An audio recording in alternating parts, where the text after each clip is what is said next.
भगवान को कोई चिंता नहीं होती। चिंता जो होती है वो पाप कर्म के उदय से होती है। साथ ही आरती, उनको किसी भी चीज़ से आप आरती भी नहीं होती, अप्रीति नहीं होती है, निद्रा भी नहीं आती है, विषाद भी नहीं होता है, स्वेद पसीना भी नहीं आता है, खेद भी नहीं होता है और विश्व में आश्चर्य भी नहीं होता। ये 4 से ग्रहण कर लेना चाहिए। अब आगे निर्दोष परमाप्त विचारो अष्टसहस्री न्याय कुमुदचंद्र चंद्रोदय प्रमेय कमरमातंड आप्त परीक्षा तत्वार्थ राजवार्तिक तत्वार्थ श्लोक वार्तिक न्याय विनिश्चय विवरण अलंकार आदि महाशास्त्र जो न्याय के ग्रंथ हैं उनमें जो आनंद भगवान की परीक्षा की गई है उसको विस्तार से जानना चाहिए। ये सारे न्याय के ग्रंथों में अच्छी तरह से आप्त की परीक्षा की जाती है कि भगवान हैं कि नहीं हैं तो कितने दोषों से रहित हैं, भगवान कौन हो सकता है, भगवान को मानना क्यों आवश्यक है, आदि आदि चीज़ों की चर्चा न्याय के ग्रंथों में की गई है।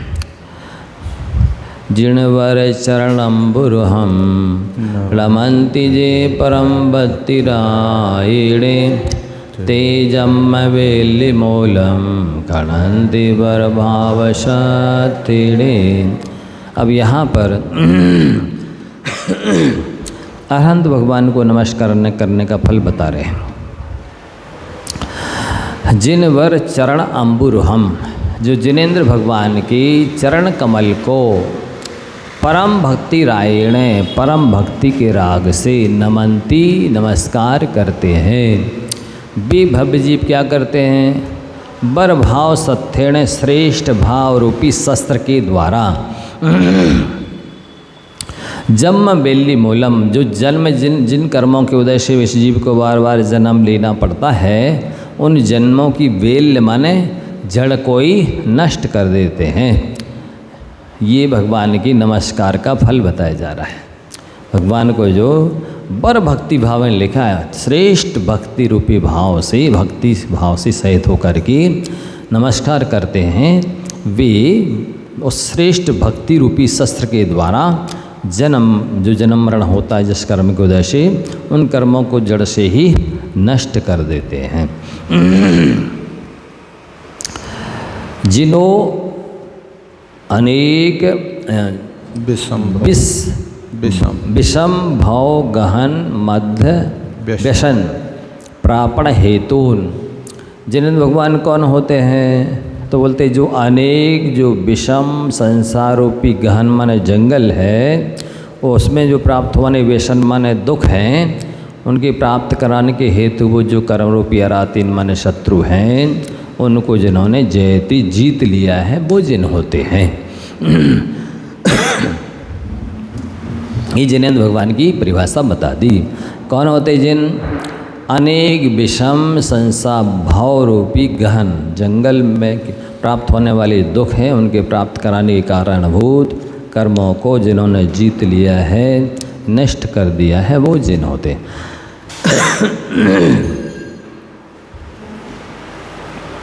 अब ये सूत्र दे दिया है इर्ण जी कृषिभ्यो नख, और दूसरा है जनश्चासु बरा। ये जिनवर शब्द की व्युत्पत्ति कर रहे, सिद्धि कर रहे हैं। जिनवर शब्द कैसे बना? तो जनश्चासु के जिनश्चासु, जन और बर के साथ कर रहा हूँ। नहीं, जिन वर शब्द की व्युत्पत्ति की जा रही ना।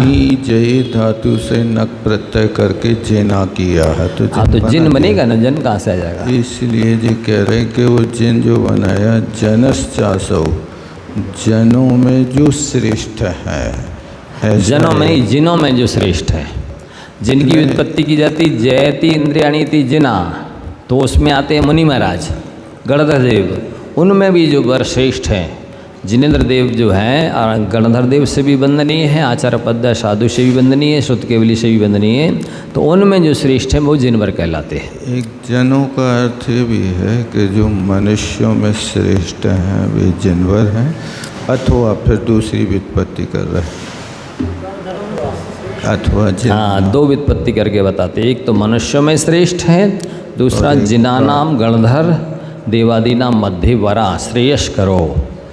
जो गणधर आदि देव श्रेष्ठ साधु हैं, आचार्य उपाध्याय हैं, उन सब के मध्य में जो श्रेयस्कर हैं, कल्याणकारी हैं, वे जिनवर हैं। तस्य चरणम यो अम्बुरुहम, उनकी चरण ही हुए कमल, उन चरण कमलों को श्रीमद् भगवद अरहत सर्वज्ञ वीतराग चरण कमल को जो क्या करते हैं, नमंती नमस्कुर्वन्ति, ये नमस्कार करते हैं। कौन करते थे? आसन्न भव्या, निकट भव्य। कैसे होते हैं? परम भक्ति रागेण, श्रेष्ठ भक्ति के राग से सहित होकर के परम भक्ति रागेण अकृत्रिम स्नेह ने, स्वाभाविक स्नेह है भगवान से। किसी ने उनको उपदेश दिया और जबरदस्ती दबाव प्रभाव डाला जा रहा हो, नहीं जाओ दर्शन कर आओ, पूजन कर आओ, ऐसा नहीं। सहज स्वाभाविक स्नेह है भक्ति, भगवान के प्रति भक्ति विनय भगवान है, उससे सहित होकर के ते जो भव्य जीव नमस्कार करते हैं।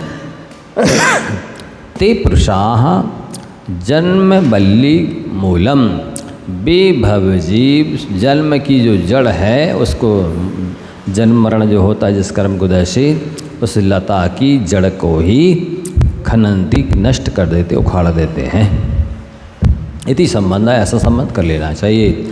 जन्म यो बल्ली संसार, क्या लिखा? संसार बीरुत, संसार रूपी लता।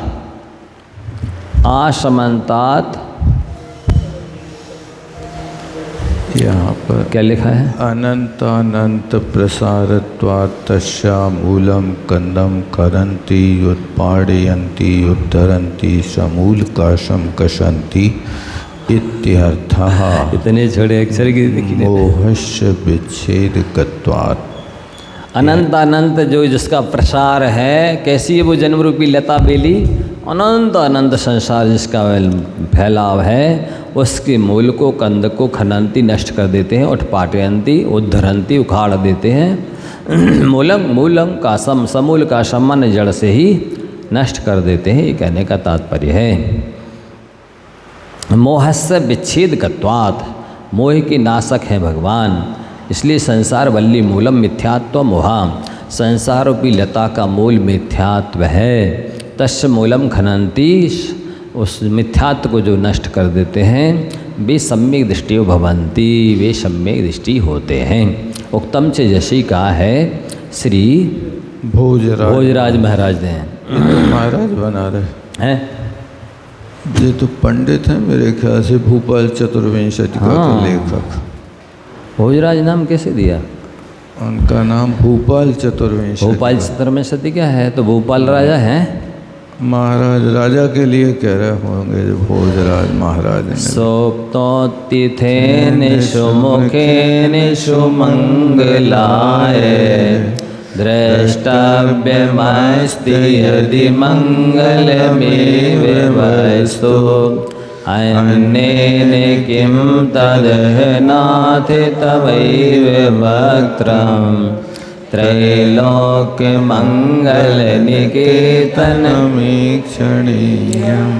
अब कहते हैं कि सुप्तोत्थिथेन, सोकर उठे हुए व्यक्ति के द्वारा, मंगलाय, शुभ मंगलाय, यदि अपना दिन भर को मांगलिक बनाना है, मंगल करना है, तो उसके लिए लोक में कहा जाता है कि दर्पण में मुख देख लो। सुमुखेन सुमंगलाय द्रष्टव्यम अस्ति यदि मंगल में वस्तु, अपने मुख को कोई मांगलिक वस्तु में दर्पण आदि में देख ही लेना चाहिए। तो कहते हैं दर्पण अन्य ने किम, दूसरी मांगलिक वस्तु को क्यों देखना, और उसे मंगल स्वरूप जो दर्पण है उसमें मुख को क्या देखना? हे नाथ, हे भगवान, तवई जो तीन लोक के नाथ हैं आप, आपके ही दर्शन कर लेना चाहिए। आप सबसे श्रेष्ठ मंगल बुध हैं, 3 लोक में 3 काल में आपसे ज़्यादा मंगल और कौन होगा। सो जो लोग अपने दिन भर को मंगलमय बनाना चाहते हैं उनको सबसे पहले उठ करके भगवान जिनेंद्र देव के दर्शन कर लेना चाहिए। मतलब ये है, लोक में माना जाता है कि सोकर उठो और अपना चेहरा दर्पण में देख लो तो मांगलिक रहता है। इसमें तो यही दिया है, अष्टद्रव्यों में अष्टमंगल द्रव्यों में दर्पण भी एक, हाँ अष्टमंगल द्रव्यों में दर्पण आता है। एक क्या है कि अपना मुख तो हर व्यक्ति के लिए मंगल स्वरूप है ना। आपका मुख आपके अपना ही लिए मंगल नहीं मुख को करता। कहा है, मतलब दर्पण ने रखी हो अपने पास, मतलब नहीं ये है। उन्होंने कहा यदि कोई मांगलिक चीज़ देखना चाहिए सोकर उठने के बाद तो सबसे ज़्यादा मंगल भगवान ही हैं, इसलिए जैन भगवान के ही दर्शन कर लेना चाहिए सवेरे उठ करके, तो पूरा दिन मंगलमय हो जाए, ये कहना चाहते हैं।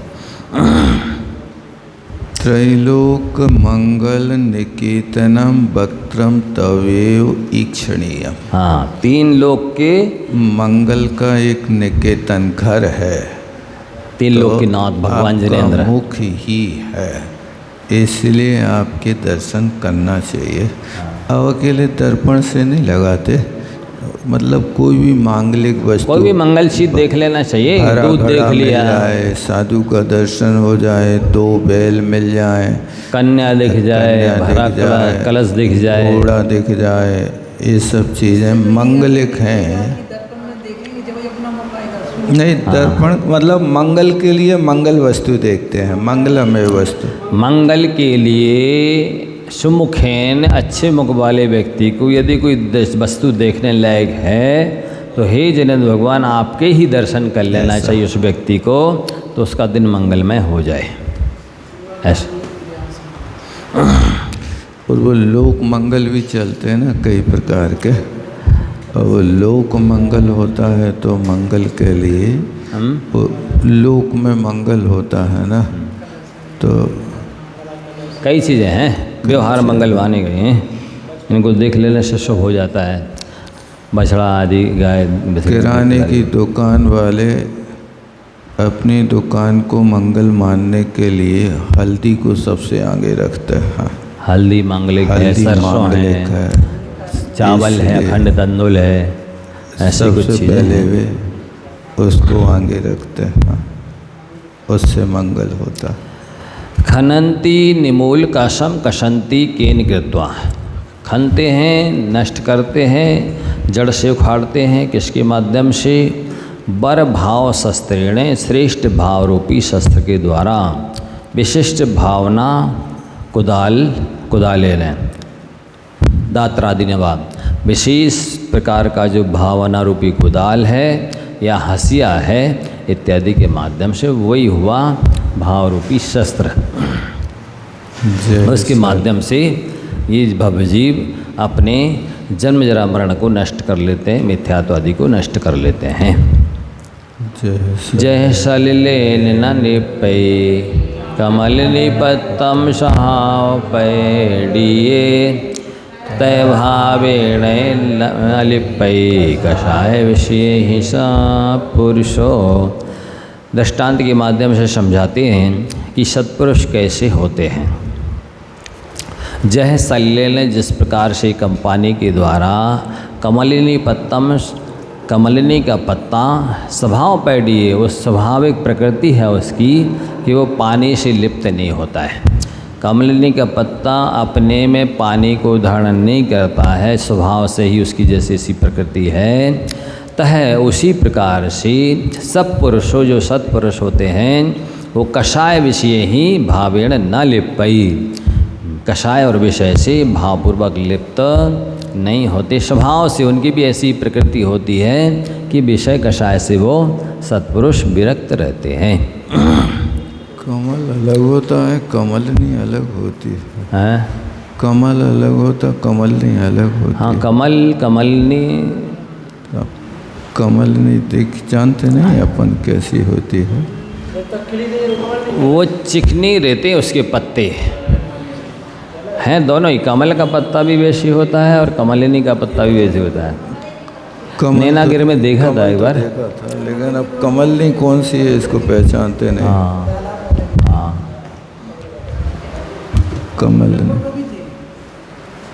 कमलनी की बात कर रहे हैं, स्त्रीलिंग शब्द प्रयोग किया है ना। कमलनी, कमल शब्द जो कोश में कमलनी का प्रयोग नहीं किया। कमल आया, पंकज आया, पद्म आया, और ये कमलनी का इनने प्राकृत में प्रयोग किया। कमल भी आता कहीं कहीं, उसमें पूजा में तो आता है उन्हें कमलनी कमलनी। नगर नारी को कार्य प्यार अधा कादे में हम अमल है। कमली रखा है, कमली नहीं। नगर नारी को प्यार अधा कादे में है। नहीं, उसमें आता है जहाँ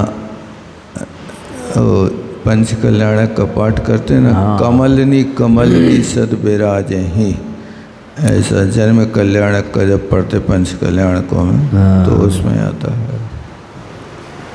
यथा इन प्रकारेण सलिलेन जलेन नालिप्यते न स्पृशति। कुंद महाराज ने प्रयोग किया है तो कमलनी होती होगी, फिर अलग से। हाँ होती होगी, कैसी होती देखना पड़ेगा। जिस प्रकार से गाथा का अर्थ कमलनी पत्तम पढ़ना चाहिए, फिर कमल निपत्तम नहीं पढ़ना चाहिए, कमलनी पत्तम ऐसा उच्चारण करना चाहिए। ऐसी तो लिखा है। यदि निपत्तम करोगे तो निष्पन्न हो जाएगा उससे। कमलनी का पत्ता, कमल का पत्ता, बहुत अच्छा।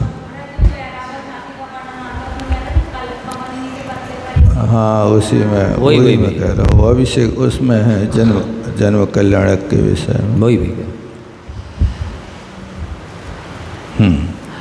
जैसे जिस प्रकार से कमल जल के द्वारा लिप्त नहीं होता है, स्पर्श नहीं करता है, किम क्या तत्कर्मतापन्नम, ऐसी कौन सी चीज़ है जो कर्म करने को प्राप्त होती है? कहते कमलनी पत्तम, कमलनी का पत्ता। पद्मिनी छदा, पद्मिनी बोलो कमलनी बोलो, पर्यायवाची नाम है। स्वभाव प्रकृत्या, स्वभाव से, निज भावे ने अपने भाव से, तथा तीन प्रकारेणे उसी प्रकार से, भावे ने अपने भाव से, जिन वर्षण कमल भक्ति लक्षण सम्यक्त्वेने, जिनेन्द्र भगवान के विषय में या जिनेन्द्र भगवान के प्रति जो श्रेष्ठ भक्ति है वही सम्यक दर्शन का पर्यायवाची है। उसको साधन बना करके कई कथम होते ही, किनके द्वारा, कर्ता कौन है यहाँ पर, ना लिप्यते, लिप्त नहीं हुआ जाता है। बोलते कषायई, क्रोध मान माया लोभई, कषायों के द्वारा, क्रोध मान माया लोभ के द्वारा, और विषयी ही विषय सुखई, विषय सुख के द्वारा, स्पर्श रसगंध वर्ण शब्द, ये जो पांच इंद्रियों के विषय हैं, सम्यक दृष्टि सत्पुरुष इन विषय कषाय से लिप्त नहीं होता। वो कमलनी के पत्ते की तरह स्वभाव से ही इन सब विषय कषाय से निर्लिप्त रहता है, विरक्त रहता है। वैज्ञानिक अब इतने सारे दृष्टांत दे रहे हैं ये कि इनकी तरह होता है वो सम्यक दृष्टि सत्पुरुष, इस वजह से वो कर्मों से लिप्त नहीं होता है। वैज्ञानिक लोग विकलत्रयों में, स्थावरों में भी नरमादा की कल्पना करता है, स्त्री और पुरुष की। काय में? वैज्ञानिक लोग पुष्प में। हाँ। अब वो लोग तो ये भी बता रहे हैं कि ये जो मच्छर है ना, इनमें भी नर और मादा होते हैं। इसमें जैसे चीटा चीटी है तो चीटा को पुल्लिंग मानते हैं, चीटी को स्त्रीलिंग मानते हैं, लेकिन शब्द से देखा जाए तो दोनों स्त्रीलिंग है। चीटा जो है वो टाप करके बनाया गया, चीटा शब्द बनेगा, और चीटी तो है ही। और चीटी में गीप है स्वभाव से, लेकिन देखने में लगता है कि ये शब्द में अंतर है। बाकी एक इंद्री से चार इंद्री तक शब्द एक ही वेद वाले होते, इनमें नर मादा की कोई कल्पना होती नहीं है। इसी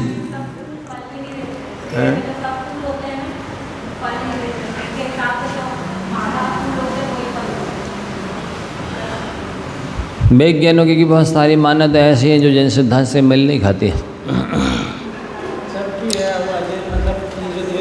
हाँ, जितनी भी 363 मत हैं उनकी भी मान्यताएं जैन मत से मेल नहीं खाती हैं, और जो वैज्ञानिक इत्यादि हैं उनकी मान्यताएं भी मेल नहीं खाती। वो पृथ्वी को घूमता हुआ मानते हैं और सूर्य चंद्रमा को स्थिर मानते हैं। अब वो क्या है कि ऐसा ये कुछ चीज़ें जो प्रचलन में आ जाती हैं उनको बदलना मुश्किल पड़ता है। हाँ, पंडित पन्नालाल जी साहित्याचार्य कहा करते थे, जब उनने प्रथम राष्ट्रपति को अपना साहित्य भेंट किया था तो उस समय ये प्रसंग आया था। लाल बहादुर शास्त्री नहीं, नेहरू जी राष्ट्रपति थे, जवाहरलाल नेहरू। हाँ, तो उस प्रथम राष्ट्रपति उनके सामने ये प्रसंग आ गया था कि सूर्य चंद्रमा ही घूमते हैं, पृथ्वी नहीं घूमती है। यदि पृथ्वी को घुमाओगे और सूर्य चंद्रमा को स्थिर रखोगे तो आपका पूरा वास्तु बदल जाएगा। जो अभी आपका दरवाज़ा पूरब मुखी है, यदि ये पृथ्वी घूमेगी तो ये दरवाज़ा पश्चिम में आ जाएगा। चारों दिशा में होएगा वो क्रम से घूमेगा। दरवाजा सूर्य को स्थिर बनाना है, पृथ्वी को घुमाना है, तो दिशाओं का विभाजन पृथ्वी के घूमने से कर रहे हैं कि आकाश में सूर्य के घूमने से कर रहे हैं। इस बात पर उन्होंने जब रखा था तो उस समय प्रधानमंत्री जी ने कहा कि आप यदि आज बदलते हैं तो पूरा इतिहास बदलना पड़ेगा। इसलिए उन्होंने समझ करके भी उसको बदला नहीं। जैसे आज मोदी जी इंडिया नहीं भारत कहना चाह रहे हैं, अब भी इतने पावरफुल होकर के भी भारत को भारत बनाना चाह रहे, लेकिन परिस्थिति ये है कि कितने अरबों का खर्च है आज उस शब्द सिर्फ इंडिया के स्थान पे भारत करने में आ रहा है, और क्या क्या समस्याएं सामने खड़ी हो रही हैं। इन समस्याओं को देख करके लोकसभा में चर्चा तो चली और इन सब विवादों को देख करके वो चर्चा ठंडे बस्ते में रख दी गई। जब एक भारत का प्रधानमंत्री इंडिया को भारत में नहीं कर सका तो फिर वो पूरे इतिहास को उस समय भी यही समस्या थी। इसलिए उनने मान तो लिया, लेकिन इतिहास को बदलेंगे तो बहुत सारी समस्याएं खड़ी हो जाएंगी। इसलिए परंपरा आज भी वैसी ही चली आ रही है, उसमें कोई ने रद्द-बदल नहीं किया। आचार्य श्री ने कहा था कि तुम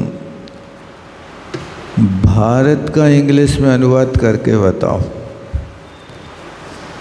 क्या भारत का इंग्लिश में अनुवाद करोगे तो इंडिया हो जाएगा क्या? आपने इंडिया शब्द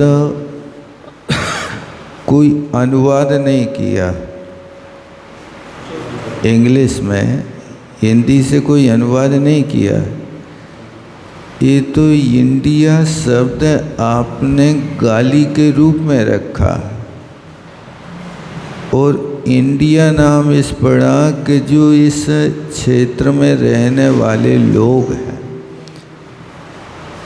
डिक्शनरी में इसका अर्थ देखा गया तो अर्थ बताया कि इंडियन का अर्थ बिना पढ़े लिखे ना समझ लोग। पुराने जमाने के पुराने ढर्रे के गमार इंडिया, हाँ इंडियन से। तो ये आचार्य श्री ने बहुत बार अपने प्रवचन में इस बात को रखा कि तुम अपने आप को इंडियन मान करके कोई अपना गौरव मत समझो। इंडियन का आप उस डिक्शनरी में अर्थ देखो कि क्या अर्थ होता है, लेकिन इसको भी कोई समझ नहीं सका, समझते हुए भी नहीं सुधार सके। वही चल रहा है, हम इंडियन हैं, हम भारतीय नहीं। ऐसी समस्याएं सरकार के सामने भी खड़ी होती हैं। बहुत अच्छा, आगे चलते हैं। धात्री माला सती नाथ पद्मिनी दलवारिव दग्ध रज्जु वदाभास भुंजन रजम पाप भार। जो सम्य दृष्टि मनुष्य होते हैं वे किस तरह जीवन जीते हैं जिससे कि वो पाप बंद नहीं करते हैं, यह बहुत अच्छी दृष्टांत दिए हैं। धात्री यानी जैसे एक धाय होती है, वो अपनी मालकिन के बालक को नहलाती धुलाती खिलाती पिलाती सुलाती है, 24 घंटे अपनी गोद में रखती है, लेकिन 1 मिनट के लिए भी उस बच्चे को अपना नहीं मानती है। इसी तरह से सत्पुरुष सम्यक दृष्टि जीव होते हैं, वे पर पदार्थ को अपना नहीं मानते। धात्रीवाल, फिर असती नाथ, असती असती नाथ नगर नारी सती जो नहीं है, हाँ, तो मतलब नगर नारी का कोई पति नहीं होता। हाँ, वेश्या का कोई पति नहीं होता। इन्होंने ये अर्थ किया है कि जैसे दुष्चरित्रा स्त्री है तो वो पुरुष जो है उससे संबंध रखता हुआ भी उससे विरक्त रहता है। ये अच्छा दृष्टांत दिया है। नहीं, वो जो रखा ना, नगर नारी को प्यार यथा कादे में हेम अमल है। नहीं, पर असती नाथ भी शब्द दिया ना, नाथ भी शब्द दिया ना, असती का नाथ। हाँ, तो वही हो गया। जिसकी स्त्री असती है, दुराचारणी है, उसका नाथ पति उससे संबंध रखता हुआ भी विरक्त जैसे रहता है, वैसे ही सम्यक दृष्टि सत्पुरुष पर पदार्थों से, स्त्री आदि से विरक्त रहता है, भोगों से विरक्त रहता है, इसलिए कर्मबंध नहीं होता उसे। तीसरा दृष्टांत दिया है पद्मिनी दल। कमलिनी का पत्ता पानी में रहते हुए पानी से लिप्त नहीं होता है, क्योंकि वो चिकना होता है। इसी तरह से ये सम्यक दृष्टि सत्पुरुष होता है, कमलिनी के पत्ते की तरह मकान दुकान घर परिवार से विरक्त रहता है, इसलिए कर्मबंध नहीं होता है। कमलिनी निदत बारीवत। फिर दग्ध रज्जु, जो जली हुई रस्सी होती है ना, उसमें अंदर में कोई सार मजबूती ठोसपना नहीं होता है। इसी तरह सम्यक दृष्टि जो सत्पुरुष होता है, अंदर में इन संसार शरीर भोगों में कोई सार नहीं मानता है, इसलिए उसे कर्मबंध नहीं होता। राज्य को भोगता हुआ भी पाप का पात्र नहीं होता। वही भरत, रामचंद्र की भाई भरत की तरह पिता की आज्ञा है, बड़े भैया की आज्ञा है, इसलिए वो राज्य का संचालन तो कर रहे हैं, लेकिन इंतजार कर रहे हैं कि कब 14 वर्ष होवे, रामचंद्र जी आएँ और हम उन्हें दीक्षा लेवे। इस तरह से विरक्ति पूर्वक जो राज्य का संचालन करते हैं, तो वो राज्य करते हुए भी कर्मबंध को प्राप्त नहीं होते। घर का संचालन नहीं लिखा, गांव का संचालन नहीं लिखा, राज्य का संचालन करते हुए भी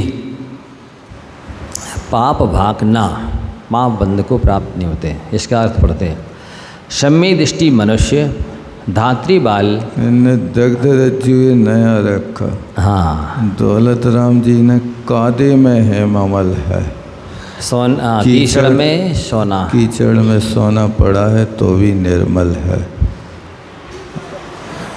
मोक्ष कैसे है? कौन कौन से दृष्टांत है उनमें? नगर नारी को प्यारे था, कादे में है अमल इसके है। पहले और है कुछ?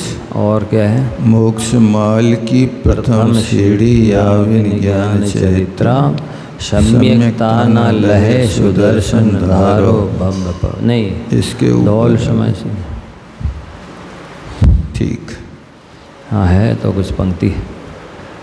तो क्या सम्यक दृष्टि मनुष्य धात्रीबाल असतीनाथ कमलिनी पत्र पर स्थित जल और जली हुई रस्सी के समान राज्य का उपभोग करता हुआ भी पापी नहीं होता है। भावार्थ, जिस प्रकार धाय बालक का लालन पालन करती हुई भी उसे अपना बालक नहीं मानती है, जिस प्रकार पुरुष अपनी दुश्चरित्रा स्त्री से संबंध रखता हुआ भी उससे विरक्त रहता है, जिस प्रकार कमलिनी के पत्र पर पड़ा हुआ पानी उस पर रहता हुआ भी उससे भिन्न रहता है,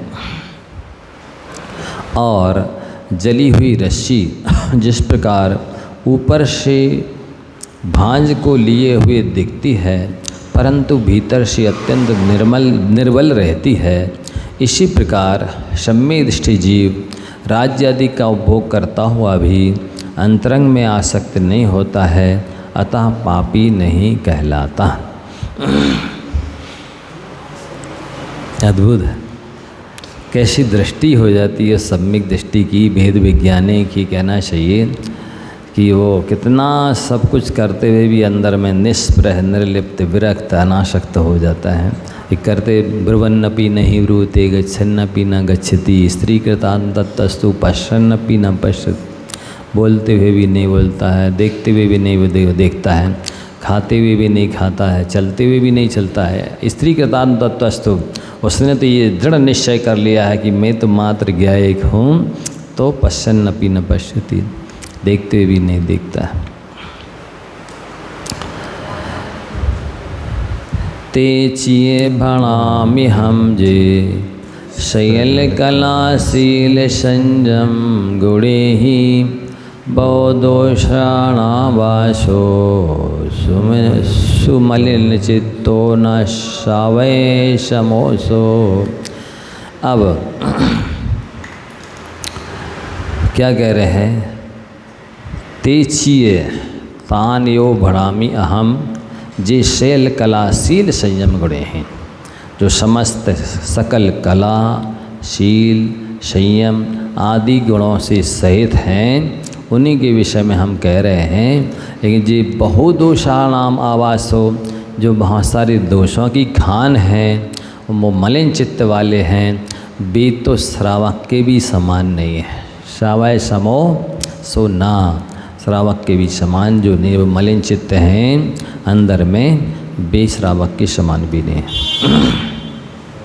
आचार्य कुंद देव कहते हैं, मैं उन्हीं को सत्पुरुष अथवा मुनि कहता हूँ जो शील संयम तथा गुणों के द्वारा परिपूर्ण है, जो अनेक दोषों का स्थान तथा अत्यंत मलिन चित्त हैं, वह तो श्रावक के भी समान नहीं हैं। तानियो सत्पुरुषान अहम कुंद आचार्यो भड़ामी, मैं तो उन्हें ही सत्पुरुष कहता हूँ। कौन? कुंद आचार्य देव। कथयामी, कहता हूँ। तान कान, उनको किनको? ये पुरुषा, जो पुरुष सकल कला परिपूर्ण, समस्त कलाओं से परिपूर्ण है, सहित हैं। सम्यक तो परीक्षा दायिना, सम्यक की परीक्षा देने वाले हैं, सही परीक्षा देना, माने सम्यक परीक्षा दायिना, समीचीन परीक्षा देने वाले हैं। कई ही शील संयम गुणई, शील के द्वारा संयम आदि गुणों के द्वारा, शील निकष क्षमा, शील की कसौटी में कसने योग्य हैं। संयम निकष क्षमा, संयम की कसौटी में कि योग्य कसने योग्य हैं। गुण निकष क्षमा, गुणों की कसौटी पर कसने योग्य हैं। उन्हीं को मैं सत्पुरुष अथवा मुनि कहता हूँ। देखें क्या लिखा। श्री कुंद स्वामी कहते हैं कि जो शील संयम तथा गुणों के द्वारा सकल कला हैं, अर्थात समीचीन रीति से परीक्षा देने वाले हैं, जिनके शील संयम और गुणों में कभी कमी नहीं आती, वे ही मुनि हैं, जैसा कि कहा है। यथा चतुर्वी कनकम परीक्षते निघर्षण छेदन तापनाताडनै तथैव धर्मो विदुषा परोक्षिते श्रुतेन शीलेन तपोदया गुणै। क्या बात। अब दृष्टांत दे रहे हैं कि जिस प्रकार से सोने की 4 प्रकार से परीक्षा की जाती है, वैसे ही धर्मात्मा की 4 प्रकार से परीक्षा की जाती है। कैसे कैसे? यथा चतुर्भी कनकम परीक्षते, जैसे 4 उपायों के द्वारा कनक माने सोने की परीक्षा की जाती है। सबसे पहले तो निघर्षण, उसको घिस करके, दूसरा छेदन, छेद करके, तीसरा तापन, तपा करके, और चौथा ताड़न, पीट करके सोने की परीक्षा की जाती है। तथैव उसी प्रकार से विदुषा, विद्वान के द्वारा, बुद्धिमान के द्वारा धर्मोपरीक्षते, धर्म की परीक्षा की जाती है। ये सामने वाले व्यक्ति के पास धर्म है कि नहीं है। कैसे परीक्षा की जाती है? इनके पास श्रुत है कि नहीं है, शास्त्र ज्ञान है कि नहीं है, शीलेन, शील का पालन करते हैं कि नहीं करते हैं, तप करते कि नहीं करते, इनके अंदर दया रूपी गुण है कि नहीं है। इसके माध्यम से धर्मात्मा की परीक्षा की जाती है। परीक्षा का पहला पेपर श्रुतेन, श्रुत है, श्रुत शास्त्र ज्ञान है कि नहीं है। जिस प्रकार घिसना, छेदना, तपाना और ताड़ना, इन 4 उपायों से स्वर्ण की परीक्षा की जाती है, उसी प्रकार शुद्ध शील, तप और दया रूप गुण के द्वारा धर्म की परीक्षा की जाती है। जैसा कि कहा है, संयमशीलो शौचौ तबु जसु सूरि गुरु सोई दाह छेदक संग कंचनो होई। जो ऊपर कहा वो यहाँ पर है या पभ्रंश में है, ऊपर संस्कृत में, जिसमें संयम, शील, शौच तथा तप विद्यमान है। ये चीज़ें चाहिए, संयम, शील, शौच माने संतोष, और तप, वही गुरु हो सकता है। क्योंकि तपाना, छेदना, घिसना तथा चोट खाना आदि कार्यों में जो समर्थ है वही स्वर्ण हो सकता है। एक रेप छोटी है।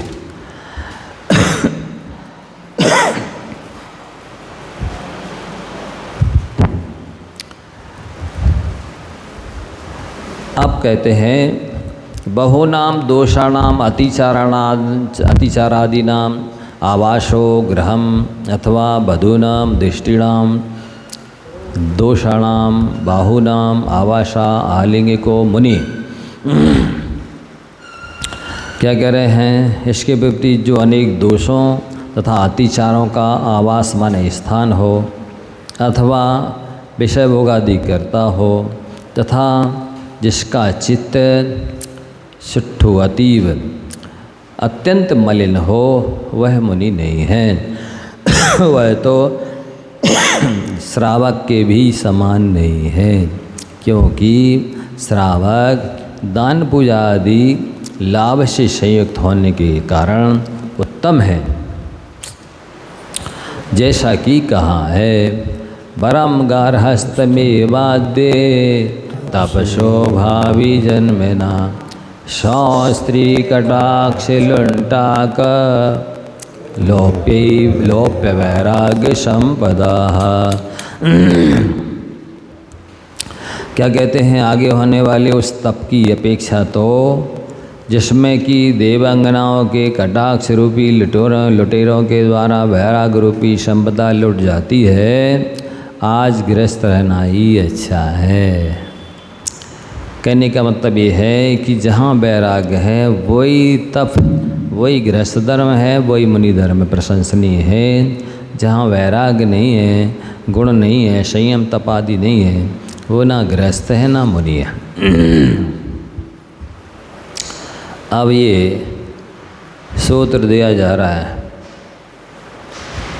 क्या है सूत्र में? गाथा में छीये शब्द दिया है, उससे चिंज, चेंज, आदि प्राकृत व्याकरण के सूत्र से दुत्त हो गया है। चिंज का अर्थ है अवधारण है। ठीक है। जे चिय धरना ते चिय शाउरिषा ते जियंती जिये लोए बोद्धता में पड़ी माँ तरंती ते चियतम लोए। संसार में वे ही धन्य हैं, वे ही सत्पुरुष हैं और वे ही जीवित हैं जो यौवन रूपी गहरे दृढ़ हृदय में गिर कर भी लीला से उसे पार कर सकते हैं। मतलब ये है कि जवान होते हुए भी दीक्षा आदि लेकर के निर्दोष शीलादि का पालन करते हैं, वे ही सत्पुरुष धन्य हैं, प्रशंसनीय हैं। जे धीर वीर पुरुषा, पंक्ति छूट गए है एक पंक्ति बोध इति को अर्थ यो। अच्छा हाँ वो प्रकट इसमें है ना, में बोध आया बोध हमें जवानी। हाँ जवानी में ते धीर वीर पुरुषा खमदम खगेण विपुरन तेड़े दुज्जय पवल बलोद्धर कषाय बणिज्या जेही। आप कहते हैं जिते धीर वीर पुरुषा, वे पुरुष धीर हैं, वीर हैं। कौन? जिन्होंने खम दम खगेण विपुरन तेणे। खम माने कहलाता है क्षमा और दम माने इंद्रिय दमन। ये दोनों हुए खड्ग तलवार। इस कैसी है ये तलवार? विपुरन तेणे, दे दीप्तमान है। इस खड्ग के द्वारा, क्षमा और इंद्रिय दमन रूपी खड्ग के द्वारा दुर्जय पवल बलोद्धर, जिन्होंने दुर्जय बड़ी कठिनाई से जीतने योग जो इंद्रियां हैं उन इंद्रियों को जीत लिया है, वे ही धीर पुरुष हैं। और कैसे हैं वो? कषाय भड़ निज्या जेही, जिन्होंने कषाय रूपी भट यानी योद्धाओं को भी जीत लिया है। मूल में आत्म के अहित विषय कषाय, इतनी सी ही बात है। इसी को आचार्य कुंद कुंद देव विस्तार से समझा रहे हैं। चाहे साधु हों या श्रावक, आत्मा के शत्रु विषय और कषाय ही हैं। इन्हें ही चाहे श्रावक बन के साधना करो या साधु बन के साधना करो, विषय और कषायों को जीतना है। और जिन्होंने क्षमा और इंद्रिय दमन इत्यादि के माध्यम से इन विषय कषाय को जीत लिया है, वे ही सम्यक दृष्टि सत्पुरुष प्रशंसनीय हैं, ऐसा कहा जा रहा है। ते पुरुषा धीरा अनिवर्तका, वे पुरुष धीर वीर हैं जो संयम संग्रामात, संयम रूपी संग्राम से, युद्ध से, कर्म शत्रुणाम घातम अकृत्वा ना पश्चात व्याकुटंती, जो एक बार संग्राम भूमि में उतर गए अर्थात संयम ले लिया, तो इसके बाद कर्म रूपी शत्रुओं को घात किए बिना ही पश्चात लौटते नहीं हैं, सत्कर्म शत्रुओं का नाश करके ही लौटते हैं, वे धीर वीर पुरुष कहलाते हैं। अच्छी परिभाषा है। ते पुरुषा धीरा, वे पुरुष धीर हैं जो संयम रूपी संग्राम भूमि में उतर गए तो कर्म शत्रुओं का नाश करके ही बाद लौटते हैं और इसके पहले नहीं लौटते। और वीर कौन है? विशिष्टाः केवल ज्ञान साम्राज्य लक्ष्मी क्रांति स्वीकुर्वन्ति ति वीरा। बहुत अच्छी परिभाषा है मिली है। वीर वे हैं जो विशिष्ट केवल ज्ञान रूपी साम्राज्य की लक्ष्मी को लाते हैं, स्वीकार करते हैं, वे वीर हैं। और जो कर्म शत्रुओं का नाश करते हैं, इसके पहले नहीं लौटते हैं बिना कर्मों शत्रुओं का नाश किए, वे धीर हैं। और केवल ज्ञान साम्राज्य लक्ष्मी को स्वीकार करते हैं, वे वीर हैं। क्षमा प्रकृष्ट प्रशमा, जो अत्यंत मंद कषाई शांत हैं। दमो जितेंद्रियत्वम, जिन्होंने इंद्रियों को जीत लिया है। क्षयसम लक्ष्यतो दमा, क्या लिखा है? क्षय समलक्षितो क्षमा से उपलक्षित है। क्षमया उपलक्षिता, तृतीया से समास करके लिखा है। क्षमा से सहित है और दमा, क्षम दमा, इंद्रिय दमन को जो कर लेते हैं, इंद्रियों को जीत लेते हैं, वो दमी कहलाते हैं। शायो खड्गा, शम और दम यही हुआ खड्ग यानी तलवार। कौशेया, उसी को कौशेय कहते हैं। करवाला, उसी को करवाल कहते हैं। असी, उसी को असी कहते हैं। निस्त्रंसा, उसी को निस्त्रंश कहते हैं। निस्त्रंश शब्द का अर्थ है व्याकरण में त्रिंशद्भ्या अंगुलेभ्या अतिक्रांता इति निस्त्रंसा, जो 30 अंगुल को उल्लंघन कर जाती है, इतनी लंबी होती है 30 अंगुल की, वो निस्त्रंश कहलाती है। 30 अंगुल लंबी तलवार को निस्त्रंश बोलता है। हैं? फिर घाती कर्म शत्रु संघात घातकत्वाद 3 क्षमा दम खड्गे ने, जिन्होंने क्षमा रूपी और इंद्रिय दमन रूपी खड्ग के द्वारा घाती कर्म रूपी शत्रुओं को घात कर दिया है। किम कुर्वता, क्या करते हुए? विस्फुरता, विस्फुरता की पर्याय दी है अप्रतिहतव्या, जो अप्रतिहत है, किसी के द्वारा रोकी नहीं जा सकती है, जिस किसी के द्वारा उसके उनके बार को व्यर्थ नहीं किया जा सकता है। पारतया चमत्कुर्वता, ऐसी तलवार है कि जो आर पार कर देती है, इंद्रिय विजय को हासिल कर लेती, कर्म शत्रुओं को जीत लेती है। दुखे ने महता कष्टे ने, बहुत भारी कष्ट के द्वारा जीतुम अशक्या दुर्जया, जिनको बहुत भारी कष्ट के द्वारा भी नहीं जीता जाता है, वो दुर्जय कहलाते हैं। प्रबलम प्रचुरम बलम सामर्थ्यम तेन उद्धरा उत्कृष्टा, ये कषाय भटा। कषाय रूपी योद्धा कैसे हैं? प्रबल हैं, बहुत बलशाली हैं, सामर्थ्यवान हैं, उद्धर हैं, उत्कट हैं। उन कषाय रूपी शत्रुओं को क्रोध मान माया लोभ सुभटा, क्रोध मान माया लोभी सुभट हैं। तो क्या किया इनको? क्या लिखा है देखना, ये क्रोध मान माया लोभ एवं विधा, एवं विधा कषाय भटा यही ही निर्जिता मारिता भूमियोपातिता। इस प्रकार के जो कषाय रूपी शत्रु हैं, उनको जिन्होंने निर्जित जीत लिया है और भूमि पर गिरा दिया है, वे सुभट कहलाते हैं। अप्रतिहतव्य के स्थान पे अप्रतिहंतव्य। अप्रतिहत माने जिनकी गति को रोका नहीं जा सकता। धातु का अनुस्वार छूटा है उसके ऊपर एक अप्रतिहंतव्य, हंतव्य होता है, हतव्य। अप्रतिहंत, हंतव्य, हंतव्य बिंदी चाहिए कि बराबर। वाणी के ज्ञान से सूजे लोकालोक सदा देत हो दो, तो जपो दिन रैन जो तेरी शरणा गए, सो पावे सुख सेन। देव बजो हरिहंत को गुरु सेवो निर्ग्रहण, दया धर्म पालो सुख।